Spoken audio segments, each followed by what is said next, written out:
Welcome to the channel.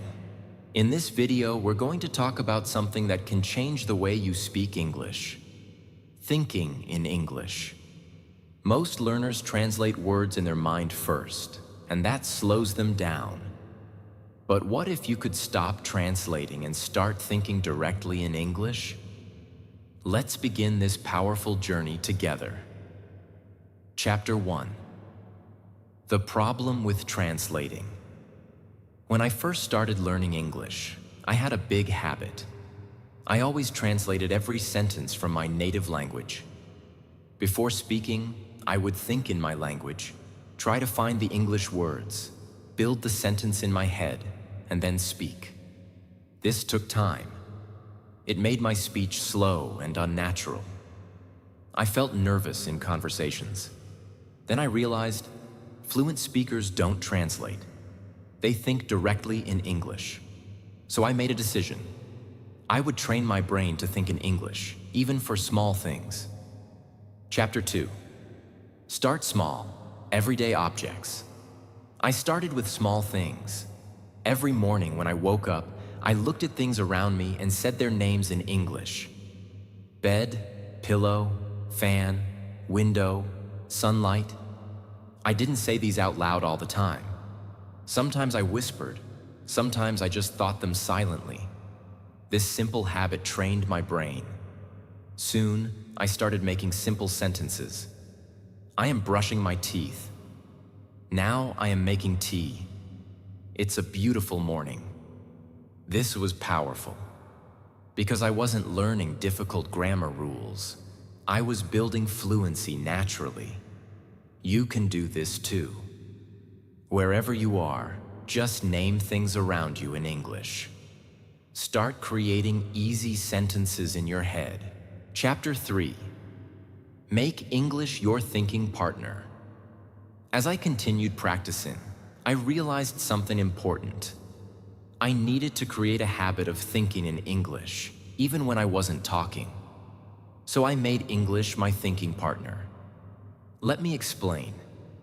Every time I walk somewhere, whether to the market, the bus stop, or just around my room, I started talking to myself in English, in my mind.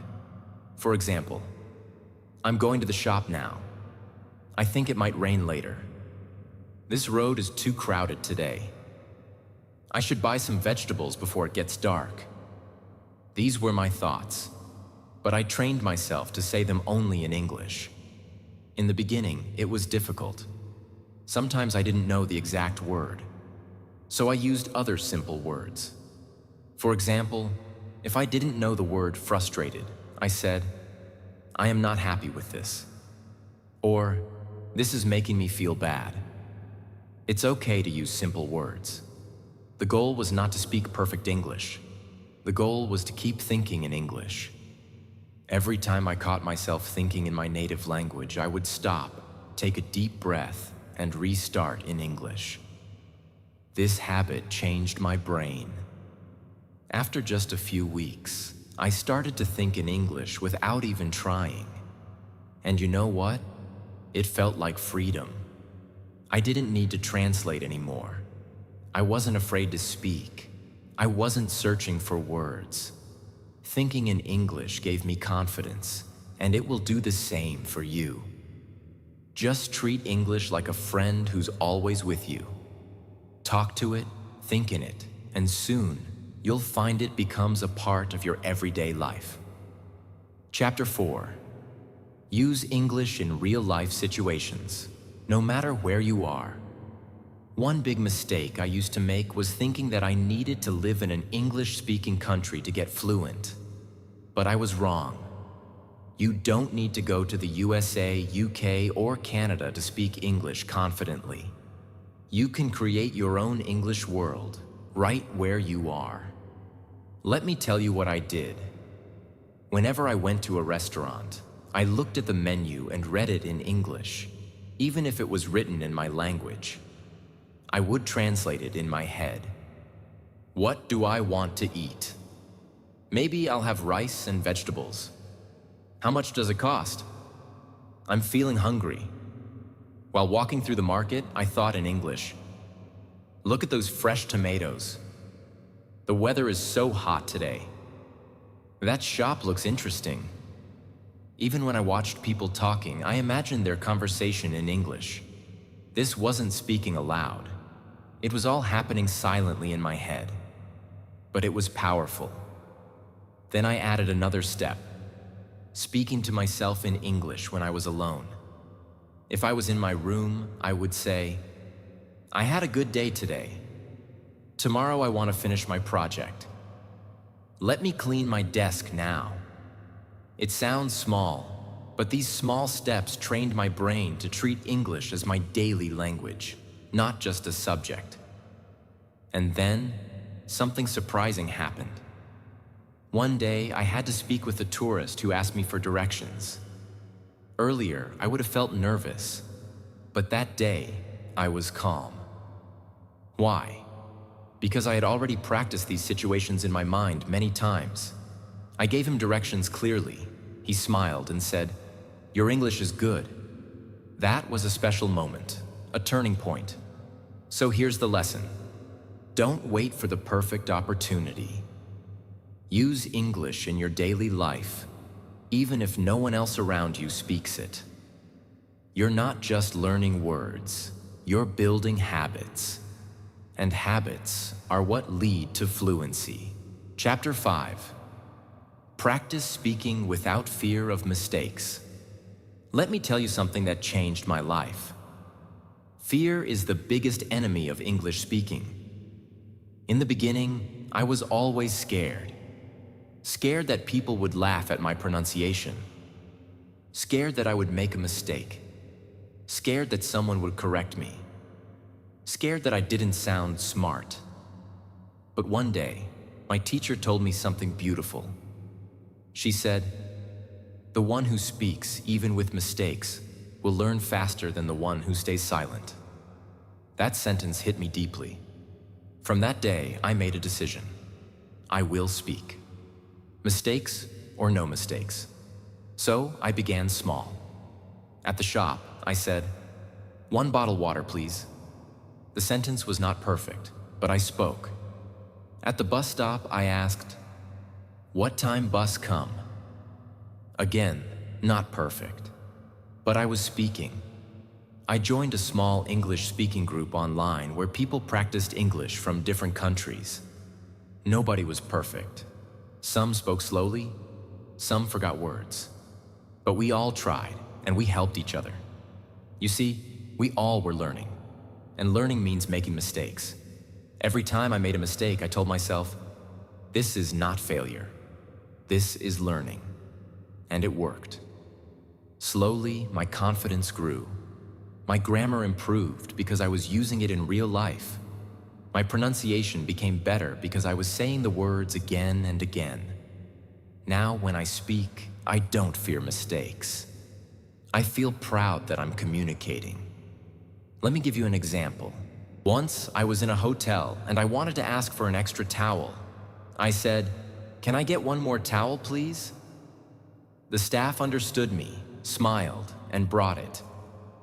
That moment felt like a victory. So, if you want to speak English fluently, here is my advice. Speak. Every day, anywhere, with anyone, without fear. Your mistakes will become your lessons. And one day, you'll look back and say, "I'm glad I didn't stay silent."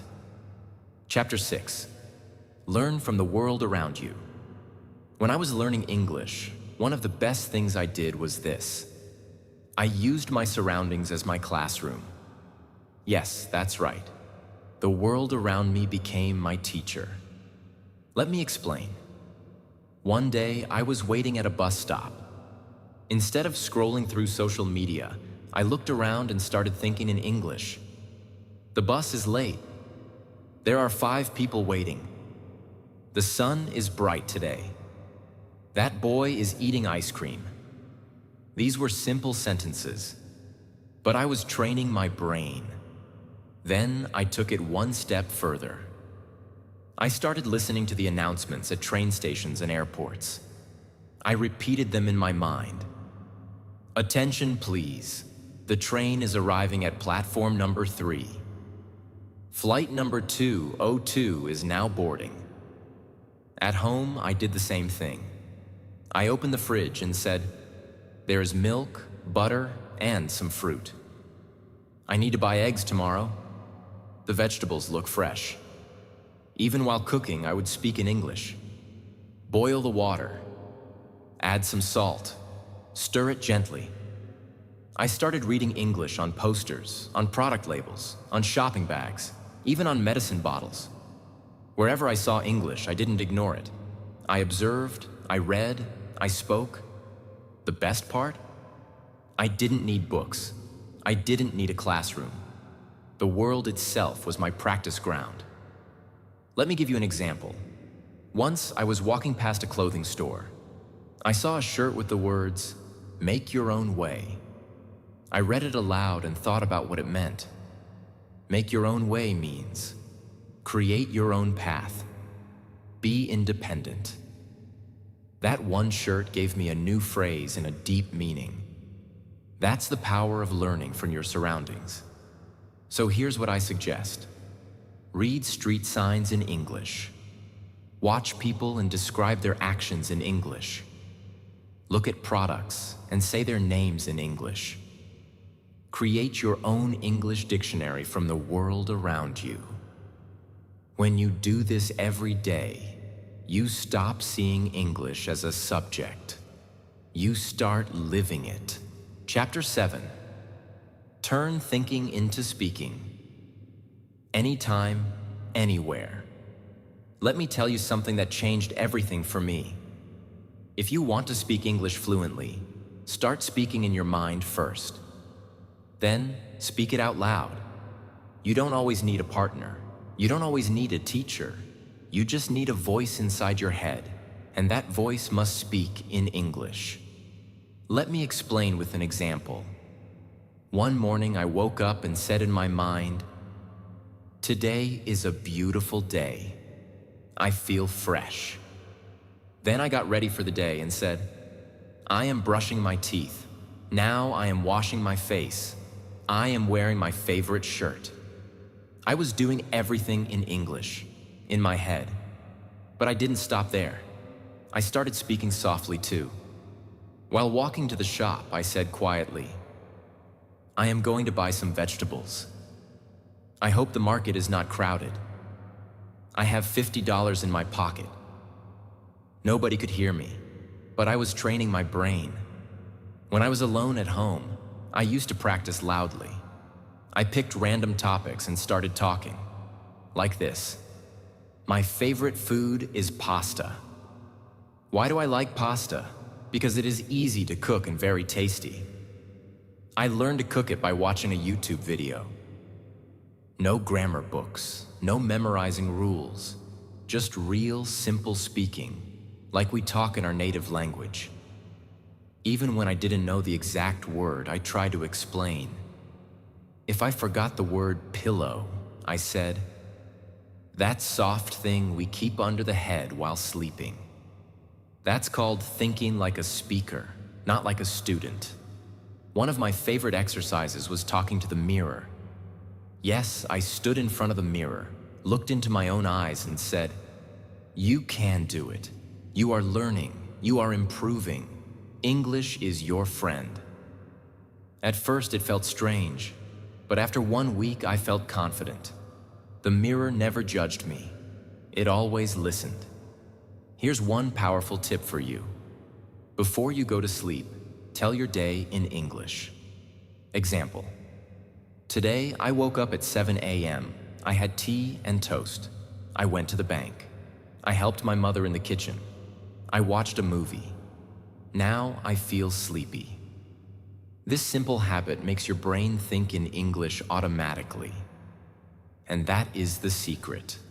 The more you think in English, the faster you speak in English. So from today, don't just think in your native language and try to translate. Instead, think directly in English. Even simple sentences are enough. Day by day, your confidence will grow. One day, you'll realize you are not just thinking in English, you are living in English. Chapter 8, Real-Life Practice, From Fear to Fluency.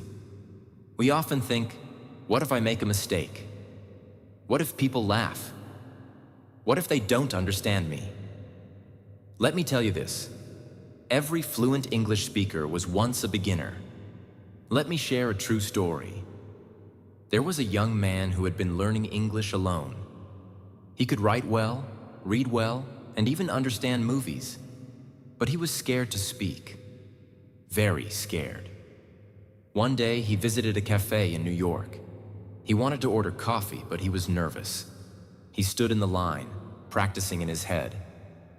1 black coffee, please. 1 black coffee, please. When it was his turn, he opened his mouth and forgot the sentence. He panicked. He just said, coffee.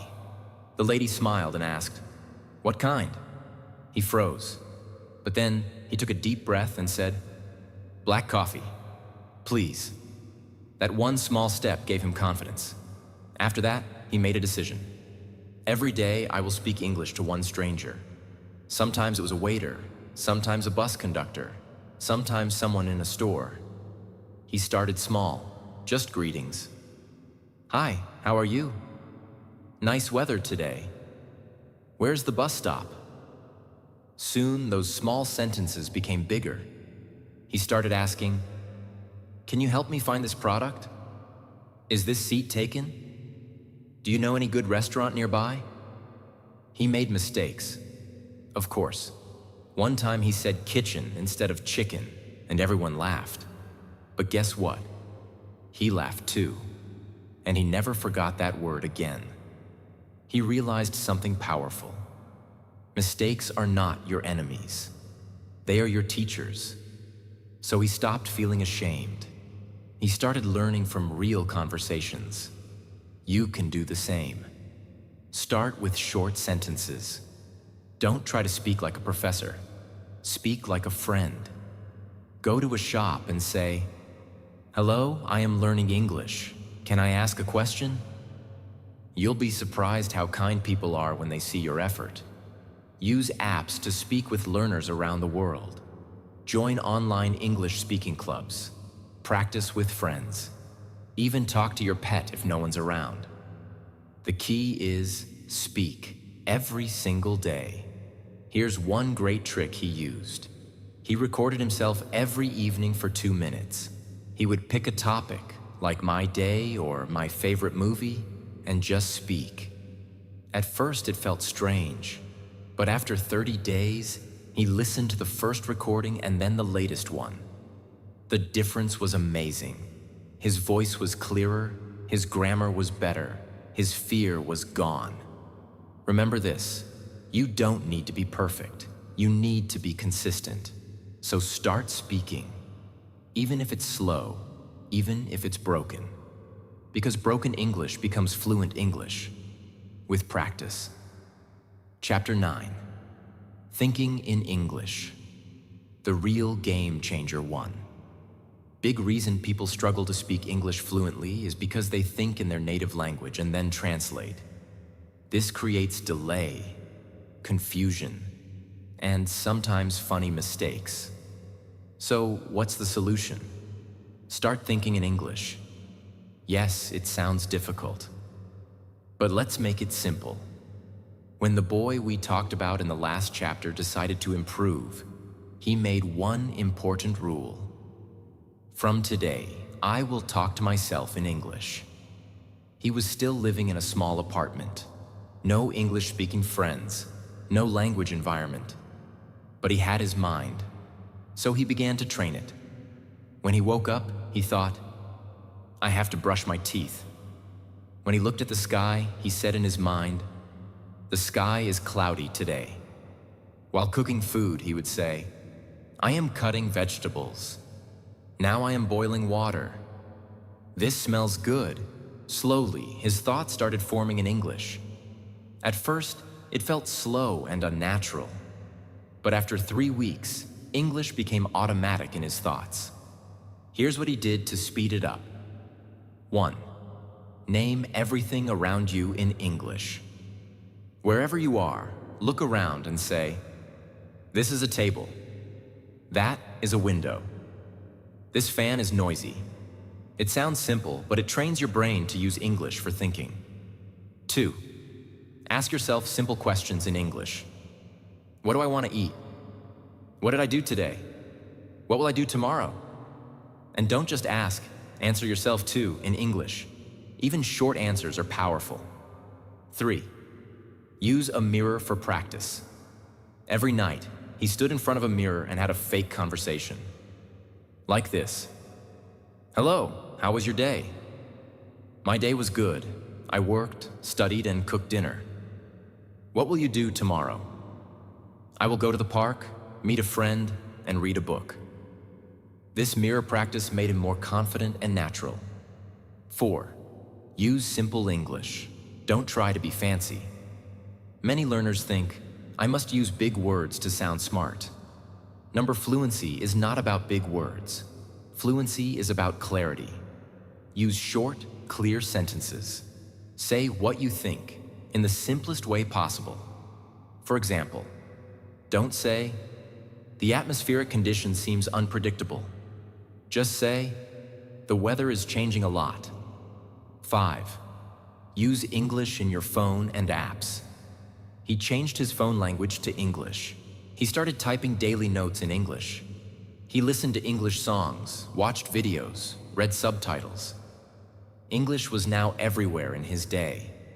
It wasn't just a subject, it became part of his life. That's how real fluency begins. Not in the classroom, but in your mind. So remember, don't be afraid to talk to yourself. Don't wait for the perfect partner to practice. Make your thoughts your conversation partner. The more you think in English, the faster you will speak it. And soon, you'll say, "I don't need to translate. I just speak." That's the real magic of thinking in English. Chapter 10. The final step to freedom. Speak without fear. By now, the boy had built powerful habits. He listened to English every day. He thought in English. He practiced daily. But there was still one big challenge left: speaking to others in real life. He was nervous. What if I make a mistake? What if people laugh at my accent? What if I get stuck? These fears are common. Almost every learner feels them. But he knew if he wanted freedom, he had to face it. So one day, he took a step. He joined a small English-speaking group online. It wasn't perfect. Everyone made mistakes. But no one laughed. He said just a few lines at first. "I am learning English. I want to improve my speaking." That's it. And that was enough for day one. Next time, he said a little more, then more, and more. With each small step, his fear began to disappear. He realized this truth: mistakes are not your enemy. Silence is. You can only improve by trying, not by thinking, not by waiting, but by doing. He made a new rule. From now, I will speak English every single day, no matter what. Even if there's no partner, I'll speak to myself. Even if I feel shy, I'll speak anyway. Even if I make mistakes, I'll learn from them. This mindset changed everything. He started joining voice chats. He recorded himself talking. He asked questions on English learning forums. He helped beginners who were afraid, just like he once was. His confidence started to grow like never before. Now, speaking in English didn't feel like a big thing. It became a normal part of his life. He could order food, talk to strangers, ask for directions, and even make jokes in English. He was free, not perfect, not like a native speaker, but confident, fluent, and fearless. So what can we learn from his journey? Start small, but stay consistent. Listen more, speak more, fear less. Think in English, live in English. Don't aim for perfection, aim for progress. Speak even when you're not ready. That's how you grow. You don't need to live in America or London to become fluent. You don't need expensive classes. You need the right mindset, daily action, and the courage to speak. So now it's your turn. Start today. Speak today. Be proud of your mistakes. They're signs of learning. And remember what we always say. Fluency is not a destination. It's a journey. Thank you for watching this video. We hope this story helped you. If it did, then like, comment, and subscribe for more motivational English lessons. Together, let's grow. Let's speak. Let's win.